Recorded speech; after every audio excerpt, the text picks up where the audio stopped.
శ్రీమన్నారాయణం వందే యతీశ్వరశ్రియాజుషం.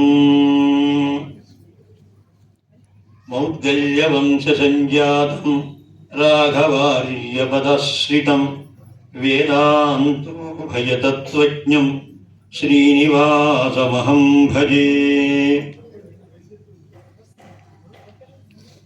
జయతు జగదశేషం రంజయన్ అంజనాద్రౌ శుభగుణ విభవేణ శ్రీమతా విగ్రహేణ అనుకులమనకుంపోర్హేళయా లీలయా చ శృతిపరిషది పుంసాం ఉత్తమశ్రూయమాణః. వీటితో పాటుగా మరొక ప్రార్థన, నేను ఒక్కడిని చెప్పడం కాక అందరూ చెప్తే బాగుంటుంది. ఒకసారి అందరూ అనండి. వాల్మీకి హృదయాభిజ్ఞం కీర్తిమూర్తిం గురుం. ఇక్కడికి అర్థమయ్యే ఉంటుంది, మా గురువు గారు ఎవరైతే వారికి గురువు అయినటువంటి వారిని అని ప్రార్థిస్తున్నాం. గోపాలాచార్య పితరం వెంకటార్యమహం భజే. అస్మద్గురుభ్యో నమః. భగవద్భక్తులారా, పవిత్రమైనటువంటి సన్నివేశం జరుగుతూ ఉంది ఈ హైదరాబాద్లో. శ్రీ వైష్ణవ సంప్రదాయాన్ని ఎంతో మంది పాటిస్తున్నారు. కానీ తాము పాటించే విధానం ఎంతవరకు అది అవుతోంది, తాము సరైనటువంటి మార్గంలోనే ఉన్నామా అని ఎవరికి వారికి ఎప్పుడు సందేహం వస్తూ ఉంటుంది. ఏ ప్రక్రియ ఆచరిస్తున్నా సరే, ఎందుకంటే ప్రక్రియల్లో కూడా వైష్ణవులు ఆచరించేటువంటి ప్రక్రియల్లో కూడా తేడాలు ఉన్నాయి. ఇది మన వైష్ణవులు ఇలానే చేస్తారా? అంతా మన వైష్ణవ ప్రకారంగానే పెట్టి జరగాలి, అంతా వైష్ణవ ప్రకారంగా ఉపనయనం జరగాలి. ఇలా ఎవరికి వారు అనుకుంటూ ఆచరిస్తూ ఉన్నారు. ఇది వైష్ణవ లోకంలో ఉన్నటువంటిది. కానీ ఆ వైష్ణవం అంటే ఏమిటో అందరికీ తెలియాలి కనుక అద్భుతమైనటువంటి సభలు నిర్వహిస్తూ ఉన్నారు. దేన్ని వైష్ణవం అంటారు, దేన్ని వైదికం అంటారు? వైదికం లేనటువంటి వైష్ణవం ఒక వైష్ణవం అవుతుందా? కాబట్టి దీని గురించి ఒక అవగాహన కావాలి అనే ఉద్దేశంతో అద్భుతమైనటువంటి సభలు ఇక్కడ జరుగుతూ ఉన్నాయి. పెద్దలు వచ్చారు, వారి విషయాల్ని చక్కగా అందించారు. వచ్చేటప్పుడు మా అమ్మాయిలతో అంటున్నా, ఇలా పెడుతున్నారమ్మ సభకి ఉపన్యాసాలకి అంటే ఏం చెప్తారు నాన్నగారు అంటే సంబంధాల గురించి. మీకు అక్కడ కూడా సంబంధాల గురించి చెప్తున్నారా? మీరు ఈనాడు పెళ్లి చేశారు, ఉపనయనం చేశారు, ఇంకేం సంబంధాలండి అంటే ఆ సంబంధాలు కాదు, నవవిధ సంబంధాలని వేరే ఉన్నాయమ్మా.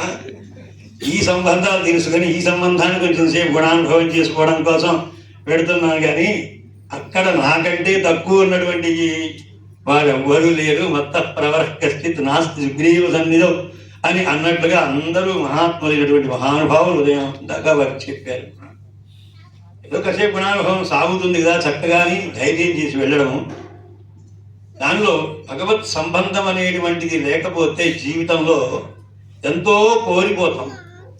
అది తెలుసుకోవడమే ప్రధానమైనటువంటి ధర్మం.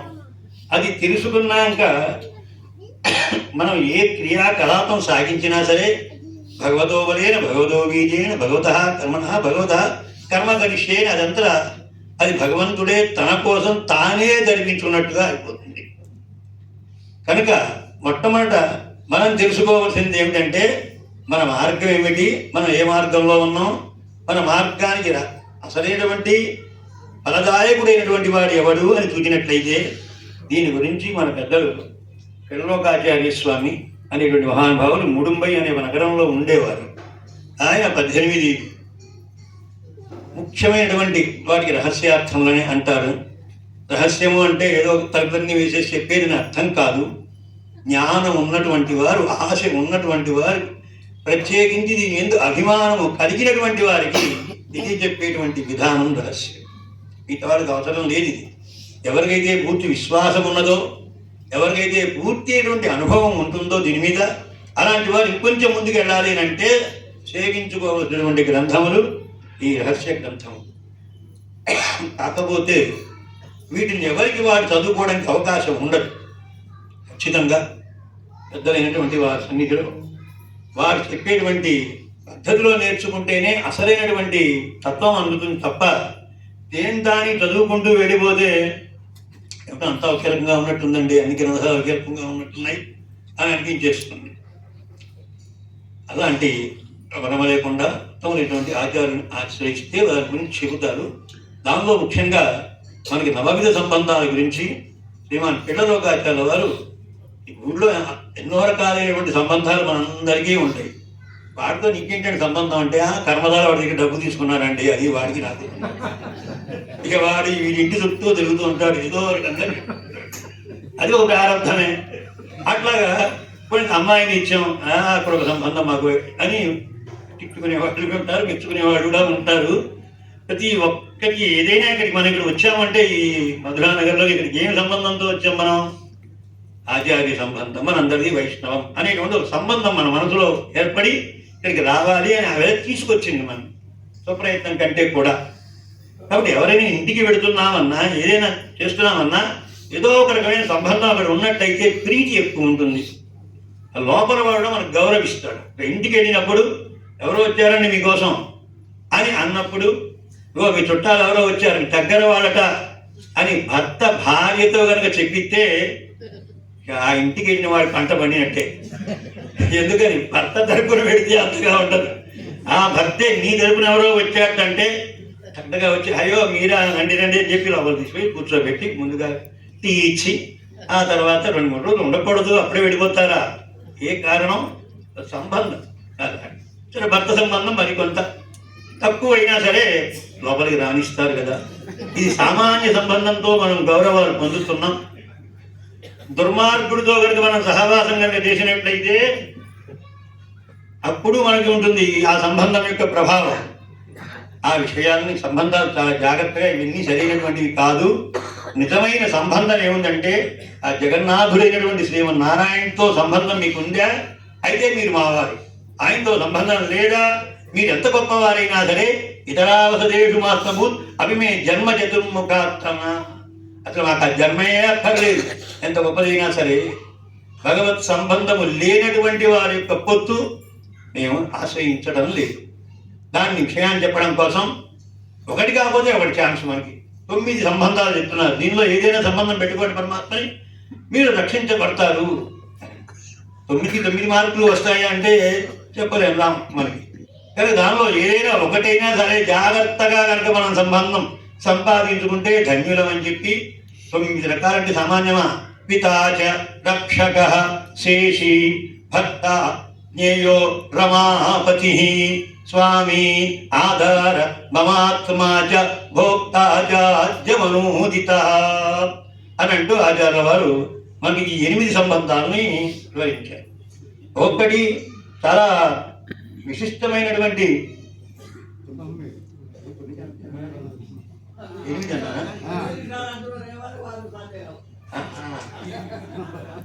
నవత్వం అనుకోండి. 9 సంబంధాలు అనుమోదిత. అందుకనే ఆ శ్లోకంలో చివరి పాదం దగ్గరికి వచ్చేగల ఇది నవవిధ స్ఫుర్త అని కూడా రాశారు. మళ్ళీ ఇలాంటి తప్పేనా వస్తుందేమో అని. అవి 9 సంబంధాలు ముఖ్యమైనటువంటి. నవద్వార పురేదేహి, మన శరీరానికి కూడా 9 ద్వారాలు ఉన్నాయి. అసలు 9 అనేటువంటి సంఖ్య చాలా పెద్ద సంఖ్యట. అంతకంటే మించిన సంఖ్య ఇంకోటి ఉందా అంటే 1, 2, 3 వయసు వచ్చిన తర్వాత 9 తర్వాత 0నే. తర్వాత సంఖ్య ఏమీ లేదు. పైనుంచి 1 కిందకి దింపుకుంటే అది 10 అవుతుంది. కనుక 9 అనేటువంటిది చాలా పెద్దది. కనుకనే రామచంద్ర స్వామి వారు శ్రీరామ నవమి రోజున ఆవిర్భవించి ఆయన మర్యాద పురుషోత్తముడిగా మారాడు, మనందరికీ ఆదర్శప్రాయుడుగా అయ్యారు. అలాంటి ఆ 9 సంఖ్యల్ని వారు ఏ రకంగా దృష్టిలో పెట్టుకున్నారు ఇద్దరే కాదు కానీ చెప్తున్నారు. దానికి 9 సంబంధాలను మనకి తెలియజేశారు. దానిలో పితాచ మొట్టమొదటిది తండ్రి సంబంధం మీరు పెట్టుకోండి స్వామితో. ఎవరికైనా తండ్రి అంటే చాలా భక్తి గౌరవం ఉంటాయి. నేను రంగరామానుజాచార్య స్వామి వారు చెప్పినప్పుడు ఎవడైనా తండ్రి పేరు చెప్పుకోలేకపోతే తండ్రికి కనుక అవమానం చెప్తే అంతకంటే వాడి బతుకు వేరే ఉంటుందా అన్నారు. నిజమే. ఒక పిల్లవాడుగా ఉన్నవాడు యువకుడు అవుతాడు, యువకుడు కాస్త పెళ్లికొడుకు అవుతాడు, పెళ్లికొడుకు కాస్త కొన్నాళ్ళకి తండ్రిగా మారుతాడు. ఆ తండ్రిగా మారినప్పుడు బాధ్యత చాలా జాగ్రత్తగా ఉండాలి.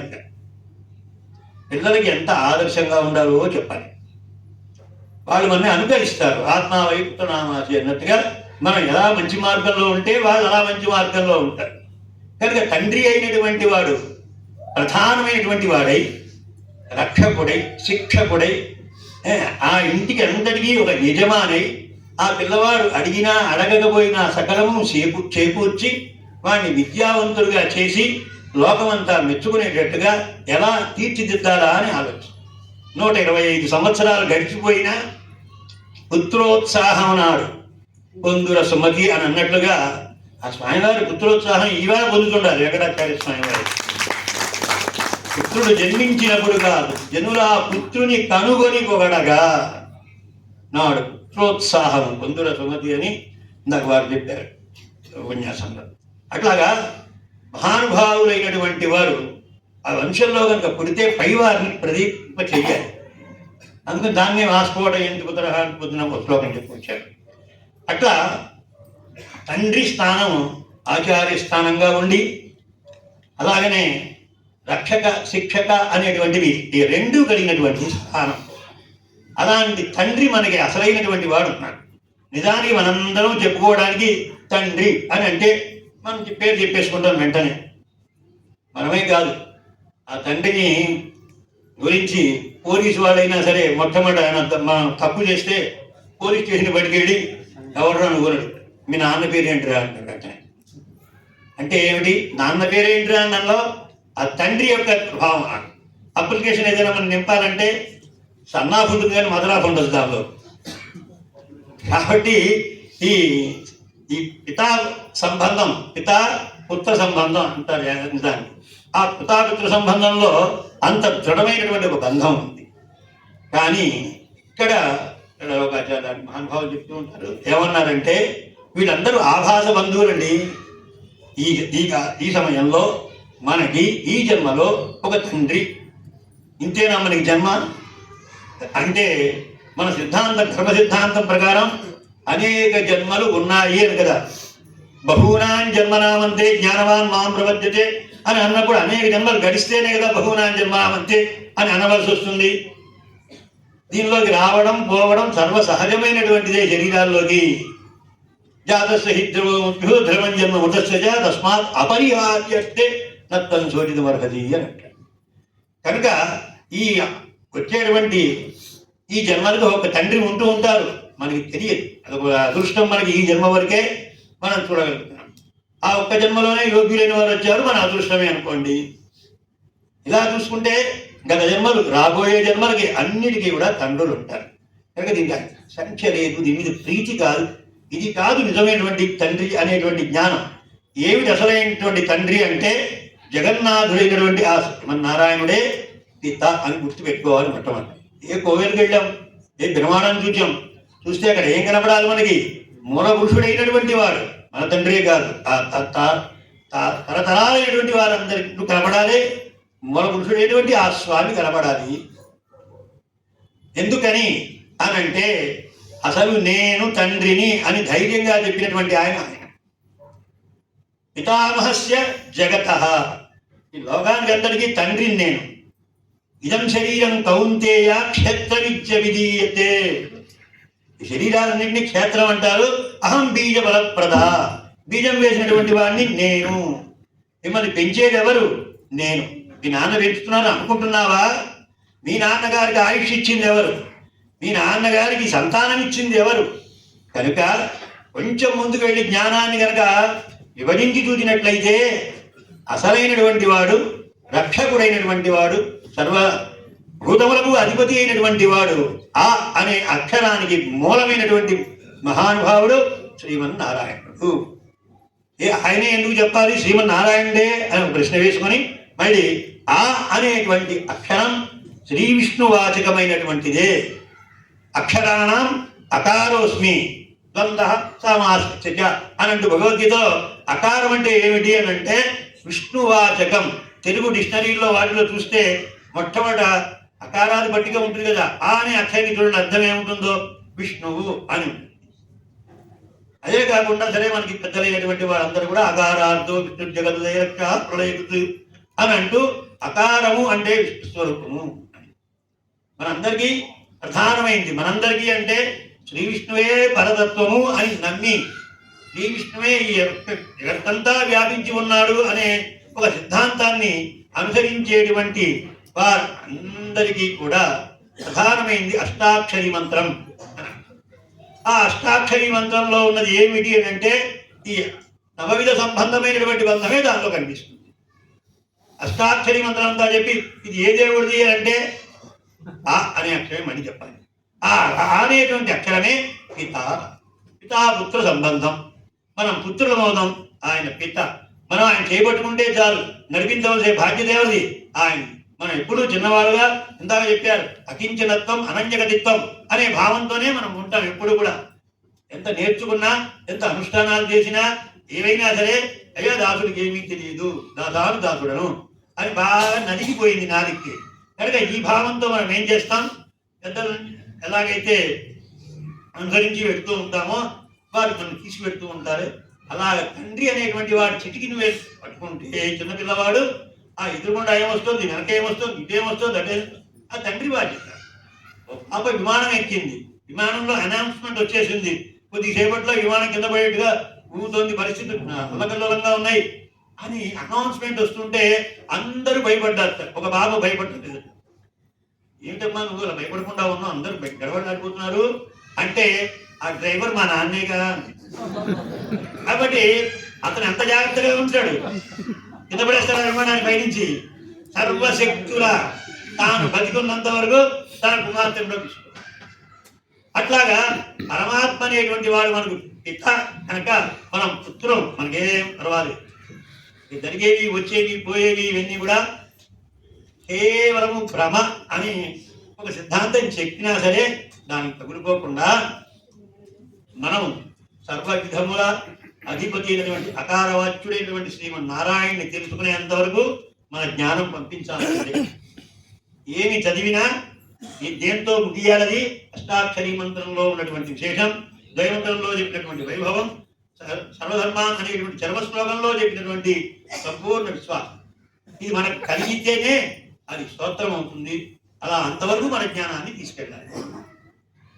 రక్షక ఇలా కనుక మనం స్వామిని మనసులో పెట్టుకుని భావించి ఆయన సన్నిధికి పెడితే రక్షింపబడతామని ఒక సంబంధం. మరి రెండవది రక్షక, పరమాత్మ రక్షకుడు అని మళ్ళీ చెప్తున్నారు. ఇందాకేమో ప్రధానమైనటువంటి వాడు, బాధ్యత ఉండవలసినటువంటి వాడు. ఒకవేళ లేకపోతేనో బాధ్యత వేరే పని మీద ఆయన ఏదోరకంగా ఉంటేనో అలా అది మనం ఇంకొక సంబంధం పెట్టుకోవాల్సిన బాధ్యత ఉంది. అది రక్షక సంబంధం. వాడు రక్షకుడు, మనము రక్షించబడేటువంటి వాడు. రక్షించబడేటువంటి వాడికి స్వతంత్రం ఉంటుందా? ఎక్కడైనా స్వతంత్రము లేదు. ఎప్పుడు భారతంలోనే ఉంటాడు. ఎవరైనా రక్షిస్తే రక్షింపబడుతుంది. ఒక సూట్ కేసు పట్టుకుని వెళ్ళాం రైల్వే స్టేషన్కి, ఆ సూట్ కేసులో ఎన్నో పెట్టుకున్నాం, ఏవో పెట్టుకున్నాం. దాన్ని రక్షించుకోవాల్సిన బాధ్యత ఎవరిది? సూట్ కేసుదా? కాదు. తీసుకెళ్ళినటువంటి వాడిదే బాధ్యత. అది ఇక్కడ పెడతాడా, టాప్ రూమ్లో పెడతాడా, ఏమంటే అసలు చూస్తుండండి అని ఎవరికైనా చెప్పి పెడతాడా?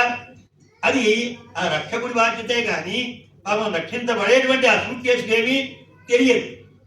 అట్లాగా మనమందరం ఇంతనత్వం ఏమీ తెలియనటువంటి వారమే.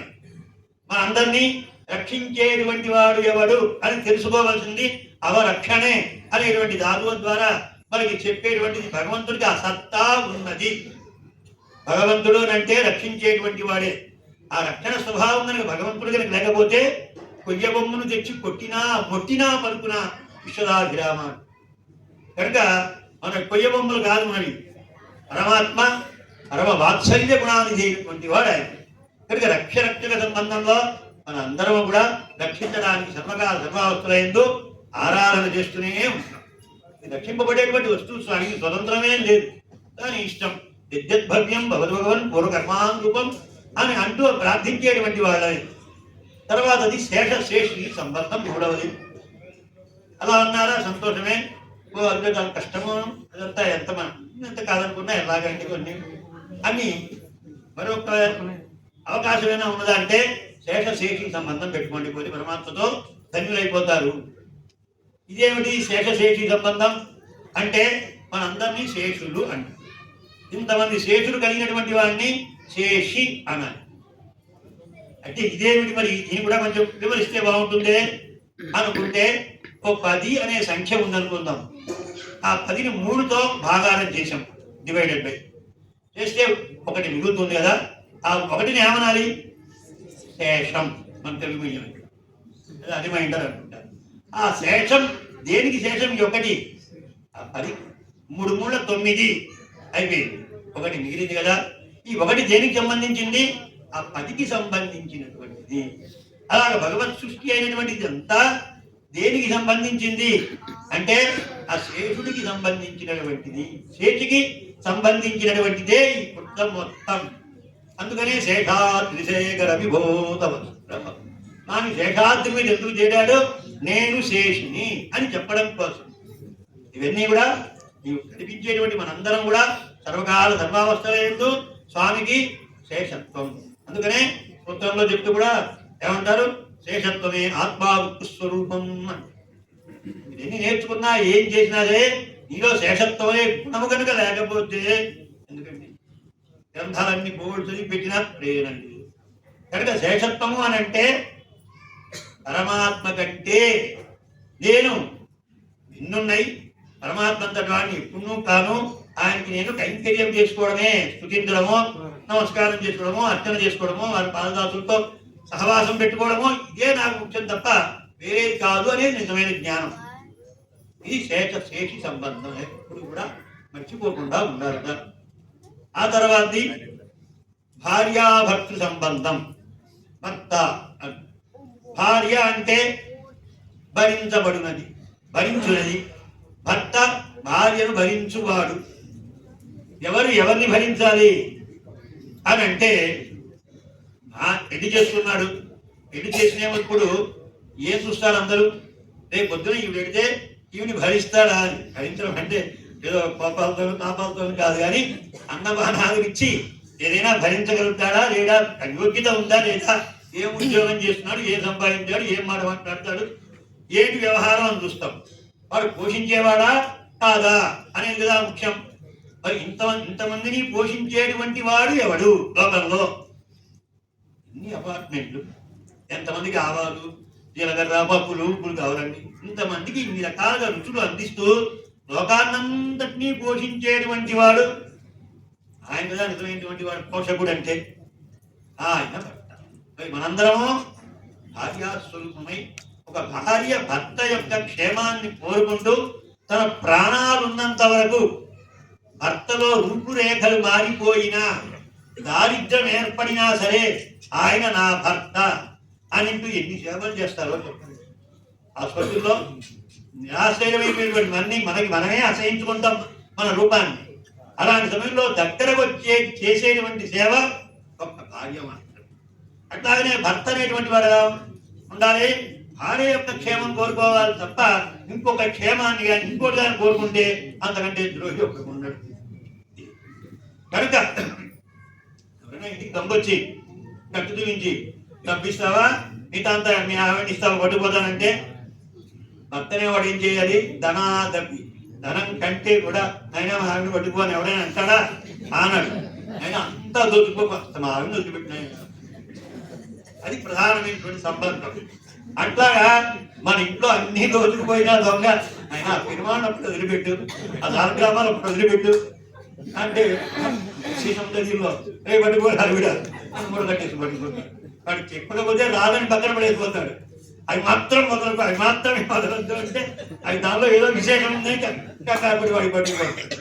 కనుక ఈ భార్యాభర్తృ సంబంధం అనేటువంటిది చెప్పలేనప్పుడు పెట్టి దానికి లక్షలు ఖర్చు పెట్టి అందరినీ పిలిచి గ్రాంట్గా చేసేసి భవిష్యత్తులో ఇంత చక్కగా ఉండాలి అని ఉద్దేశం. జ్ఞేయో రమాపతి. తర్వాత జ్ఞాతృజ్ఞేయ సంబంధం అనేటువంటి జ్ఞాత జ్ఞాతృ, తెలుసుకోవలసిందంటూ ఒకటి ఉంటుంది, తెలుసుకోనేటువంటి వాడు ఒకటి ఉంటాడు. మనం ఎంతమంది ఉన్నాం, మమ్మల్ని ఏం చేయమంటారండి?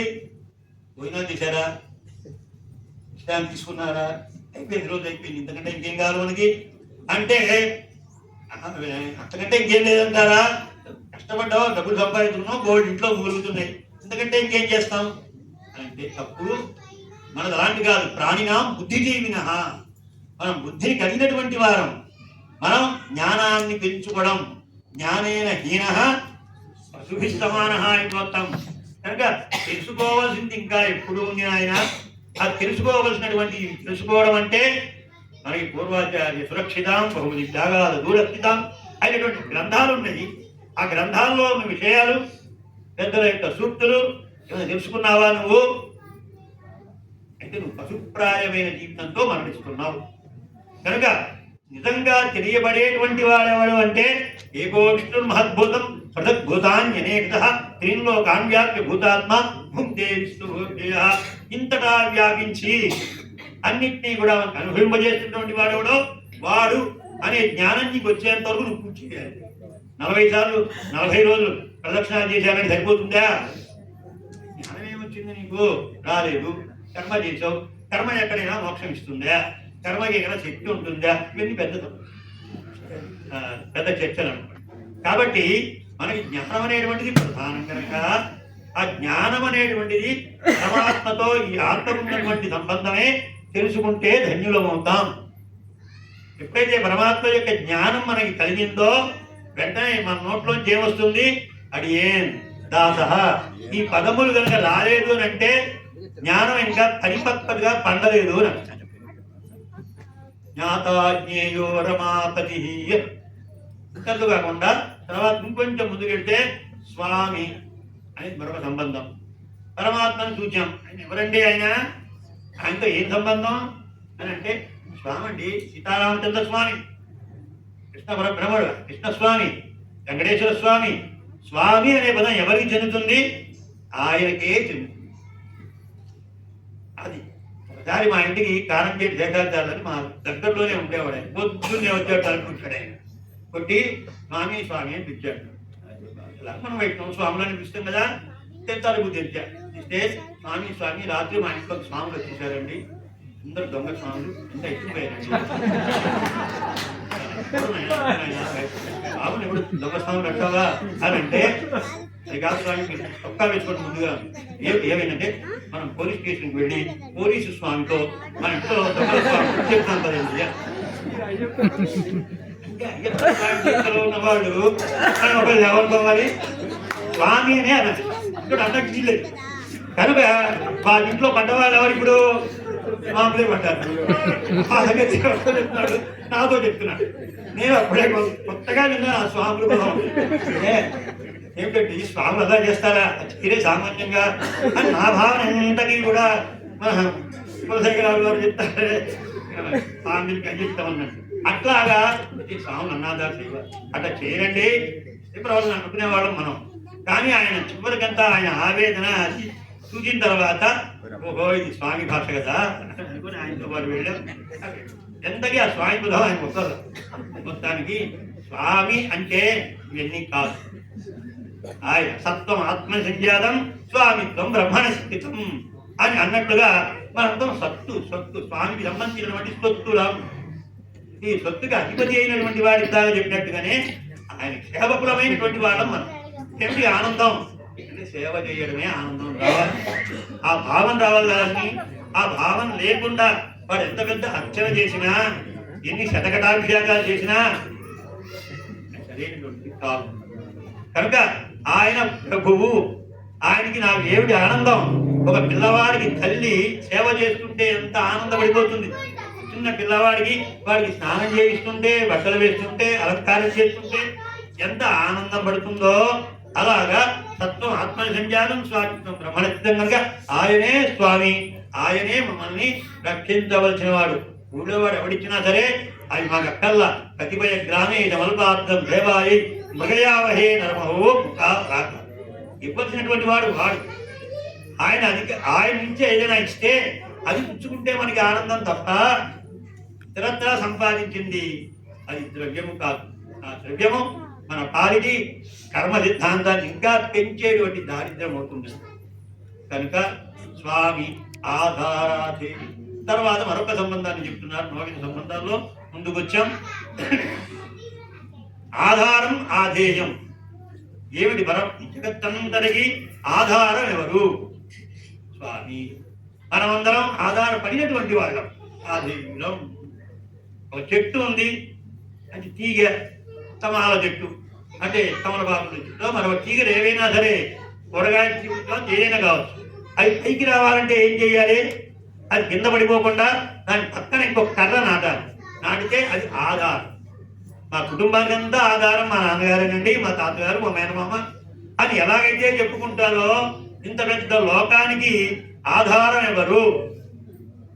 ఆయా సమయంలో సూర్యుడు చంద్రుడు గతి తప్పకుండా వస్తున్నారు. ఆయా కాలాలన్నీ వస్తూ ఉన్నాయి. మనం పెరుగుతున్నాం, కాలగర్భంగా కలుస్తున్నాం, ఎన్నో సంస్కారం అనుభవిస్తున్నాం. ఎవ్వరూ లేకుండా ఏదైనా పని అవుతుందా? అలా నువ్వు వస్తూ ఉంటే ఆ దండలేసి నా మెడలో పడుతుందా? పడదు. దానికి ఏదైనా ఎలక్ట్రానిక్ మనిషి పట్టుకొచ్చి దానికైనా తతంగం చేస్తే ఆ తతంగం ద్వారా నా మెడలో పడాలి. అట్లాగా దేనికైనా ఒక కారణం, ఆధేయం, ఆధారం అనేటువంటి ఉంటాయో అలాగా ఆలోచించి చూస్తే మనకు అందరం గుర్తు పెట్టుకోవాల్సింది నీవేరా ఆధారం. ప్రభుత్వానికి ఆధారమైనటువంటి వాడివి నీవు అని జ్ఞానం వచ్చిందంటే మనం ఇక అటు ఇటు పోలేము. ఎందుకంటే ఇంత పెద్ద వ్యవస్థని బ్రహ్మదేవుడు గాని, రుద్రుడు గాని, ఇంద్రుడు గాని, ఇతర దేవతలు ఎంతమంది ఉన్నా సరే వారి వారి వృత్తాంతాలు కనుక మనం చదివినట్లయితే వారు కూడా ఇతరుల మీద ఆధారపడి తమ చరిత్రను చూపిస్తూ ఉన్నారు. ఎవరికి కూడా సంపూర్ణమైనటువంటి స్వయం ప్రకాశకత్వం, స్వయం సర్వశక్తిత్వం, సర్వజ్ఞత్వం అనేటువంటివి లేవు. లేవని చెప్పడానికి దగ్గరికి వెళ్ళామా, వాటి ద్వేషమా? కాదు. గ్రంథాలు బట్టి, పెద్దల సూక్తులు బట్టి మనం చెప్తాం. కాబట్టి ఈ ఆధేయ సంబంధం అనేటువంటిది ఆలోచిస్తే మనం ఎప్పటికీ కూడా పరమాత్మ మీద ఆధారపడ్డ వాళ్ళమే. పుట్టుకలో స్వతంత్రం లేదు, పెరగడంలో స్వతంత్రం లేదు, పోయేటప్పుడైనా స్వతంత్రం. స్వామి వాడు కాదు, వాడు సండే, రేపు మండే వస్తాను అని చెప్తే యమదేవుడు ఎవరన్నా ఒప్పుకుంటున్నాడా?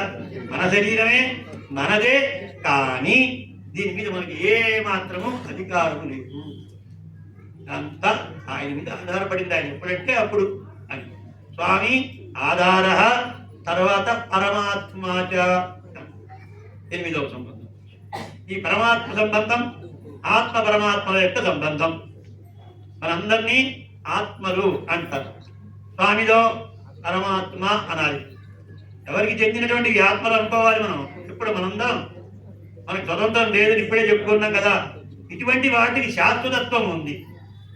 ఈ ఆత్మలు అనేటువంటివి మరణించో గనక ఇవి శరీరాన్ని వదిలిపెడతాయి. ఏదో పాపమో పుణ్యమో లేకపోతే మరొకటో సంపాదించుకున్న తరువాత ఇవి ఏమవుతున్నాయి?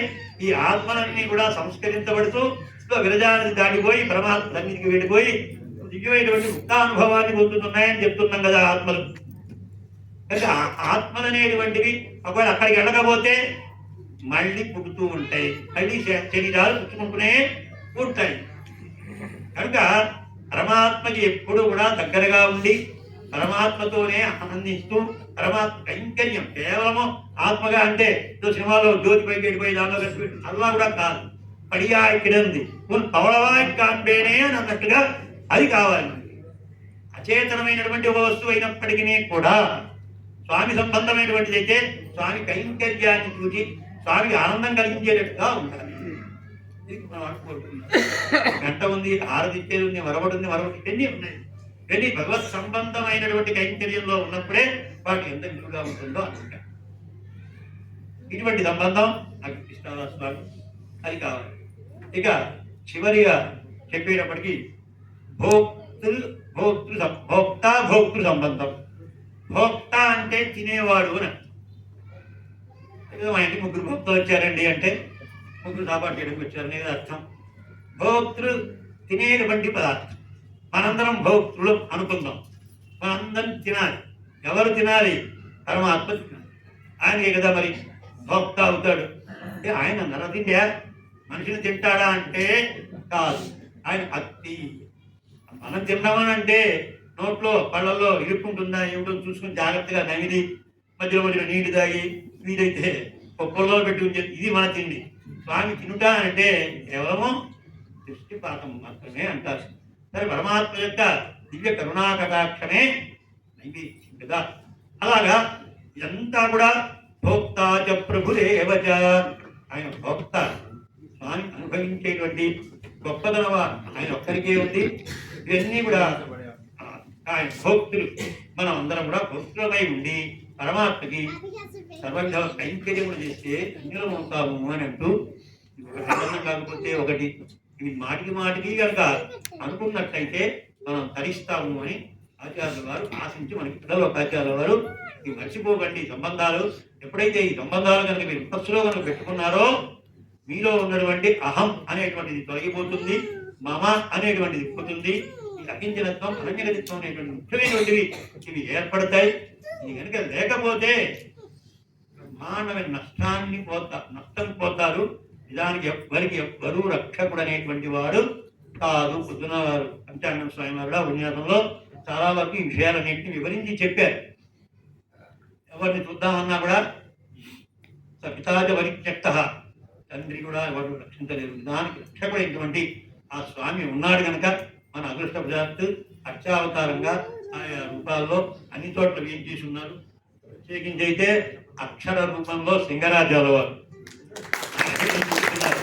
ప్రమాణ నగరిభిన్న వాది మత్తేభమస్తక రాజతే నిగమాన్ గర్జన్ ఈ పరాధర కేసరి అన్నట్టుగా ఆయన సింగరాజాలు అంటే నిజంగా సింహమే. ఆయన ఎక్కడి నుంచి ఎక్కడి చేకరాన్ని ఎలాగా జ్ఞాపక దిక్తే ఆ వయసుకి ఆయన ఎలా వస్తుందో చక్కటిగా తీసుకొని చెప్తున్నారు.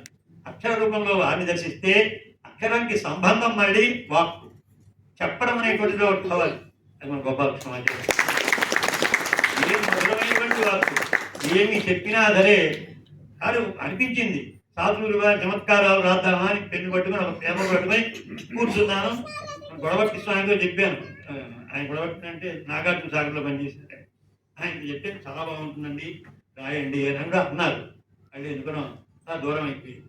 అంత మధురమైనటువంటి వాక్, ఇక్కడ శబ్దం, ఈ ఇద్దరు సంబంధం కూడా వాక్ శబ్దం, ఈ రెండు కూడా సంబంధాలు లాంటివే కనుక వారిద్దరు నేను కృతజ్ఞతలు చెప్పుకుంటూ నాకు ఈ అవకాశం ఇచ్చిన దానికి పెద్దలకి దర్శనం ఇచ్చేటువంటి ప్రజలందరికీ కూడా సమర్పిస్తూ అది ఏం రామానుజాస